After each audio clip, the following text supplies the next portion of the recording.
Okay guys, so my friend went ahead and offered me to help me finance an RV, and so I'm out looking for one. For the day I break these chains, I'm bound for the life of the simple things. I got my camera back, my GoPro back, that had all the footage on it of my journey out to Washington from the time I was leaving, and an explanation of why I was going to Washington, along with some explanation about why I didn't just fix the van. So I'm gonna go ahead and show you the clip talking about the reason why I headed out to Washington. I finally have some good news, everybody.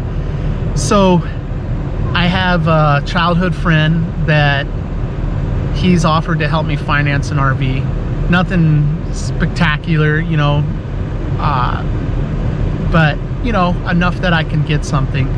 And so what he wanted me to do, and I don't blame him, he wants me to come out to Washington so he can go looking for the RV with me, you know, since he's helping me finance it and all. And so I'm driving out to Washington today. Well, it'll take me several days, but I'm heading out to Washington, and hopefully here pretty soon I'll have a new home and everything, and figure out all the details on making money out there. I'm a little uneasy just because I didn't see a lot of stuff on the help wanted ads. When I get out there, I'm gonna still do DoorDash, and I'm going to try to get like a call center job until my shoulder heals up. That's my plan. So wish me luck. This is what I'm gonna have to drive through to make it happen. Not exactly what I'd consider fun. My friend went ahead and offered me to help me finance an RV, and so I'm out looking for one, and I'm gonna be checking this one out now. First, I'm looking for like rust and stuff like that, see if there's any big issue. There's a little bit of rust, but this isn't terrible. You'll see it way worse in the Midwest. Looks like we do have a leak here though, so that's not good. Let's see if I can crawl further up there and see what it is. I found that anything that runs around here on the frame, you got to look really close around the batteries, because I've seen people's frames totally rusted out along the battery, and like, you know, can collapse and totally just make the RV junk. I saw that when I was at the GMC co-op, and then I saw a few people actually have that problem over time. Doesn't look like looks maybe it was actually leaking at the filter, like somebody didn't put it in right.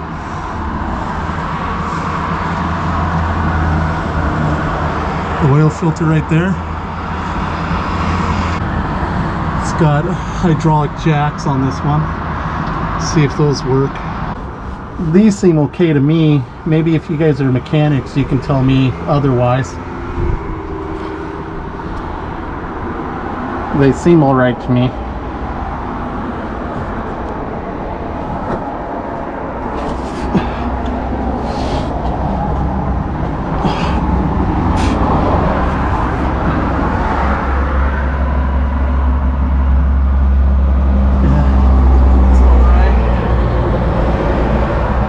Looks like they've been greased at least. Okay, so there's some rust back here, but looks like fairly surface rust, and I should be able to like just spray it with a primer. Should be okay to take care of me. Doesn't look real bad. Doesn't look like there's a whole bunch of added on electrical, but this looks like a license plate light or something. It's only got a 4-prong, so I'm not sure what's involved in putting a 7 on it. We got cracked wiring, so I probably have to do a new one. Let's get underneath here. Check out the rear end. So guys, in the job I had in Kentucky, I was actually building these. right here. The whole axle. I was on an assembly line that built them for the RVs.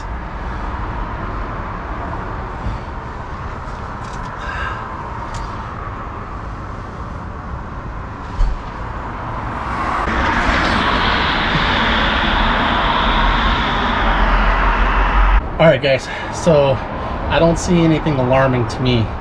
Maybe if you see this and you see something alarming, let me know. If there's something that you think is especially good, let me know. I'm going to go and kind of check in the interior now. Well, actually, I'll go up on the roof next and see if I can see anywhere. I'm pretty sure that there's like a leak. Alright, so the oil pressure is good on here. The engine was pretty stable. Sorry, I forgot to film when I had the doghouse off.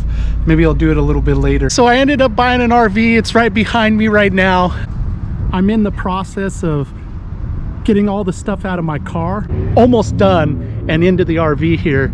I just wanted to go ahead and show you along in this video why I didn't go ahead and fix the van. A lot of people had asked me, and I had recorded some old video before I left out to Washington from Kentucky, and so here it is. A lot of people were asking me why I didn't just fix my van and stuff, so I thought I'd go ahead and tell you guys all why. Now, some people I know were following all the way through the videos since I wrecked it, but I had a bunch of body damage on the side door panels going into the side of the van, and in heavy rainstorms those were leaking, and so it was getting a lot of water. Not a lot, but you know, enough that I was gonna have some trouble with mold unless I replaced those doors. And what I had to do some work on the threshold stuff to pound it out. And I mean, that if I had it done by somebody, it would have been exorbitantly expensive, and I didn't really have anywhere to do it at. Top that off, when I wrecked it this recent time, I wrecked it right over the wheel and into a yellow concrete pole at dark, you know, because I got some issues with night blindness and I didn't see the thing at all. I don't know how, other than my eye issue. And I hit it hard enough that it bent the steering column, knocked out a wheel sensor, and it was having ABS problems. And I think I might have bent the frame a little bit too on the van, but it was hard to tell. Well, anyways, I went ahead and drove it. I drove it, you know, probably 2,000-3,000 miles before I started having a minor tick that I was hearing, like what I've heard about lifters sounding like. And I already was having a planetary gear whine in the transmission, which was the original transmission. The van had over 200,000 miles, and that transmission had never been rebuilt. So I heard that when you start hearing that whine, it's not too long before you end up with possibly having to do a rebuild on a transmission. And then I probably had that whine for a few thousand miles. And so there I was sitting with the van with 200,000 miles, a bent steering column, considerable body damage around it that was making it harder to stealth camp in. You know, there's some stigma that goes with a van that's got some body damage, you know, more so than you normally would get. And then after about 1,200 miles of that tick, that's when the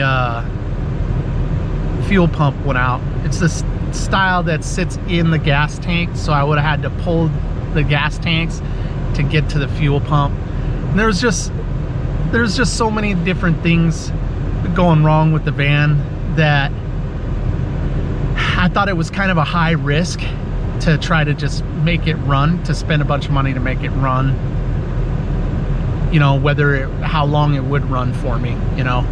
And then On top of that, if I fix the van, especially if I spend any amount of money fixing the van, it would have taken me off my direction to try to get to where I want to be with an RV and stuff. So I decided to go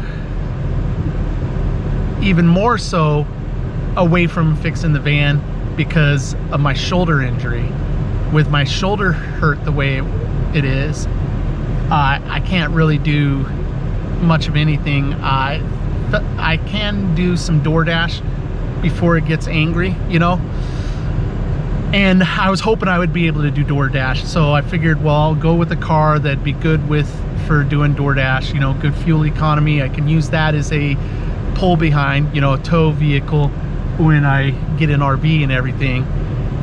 It wasn't perfectly what I wanted to do. I wanted to go with something that I could actually tow a trailer with, but I just wasn't in the price range where I could afford to do that. Not anything that had a reasonable amount of mileage on it. In the next video, after I get this stuff all organized, because I just got it kind of thrown in there, I'll go ahead and do a tour of my new home. Get out there, connect with people, live your big story, and make sure you do something every single day to reduce world suck. Peace, guys.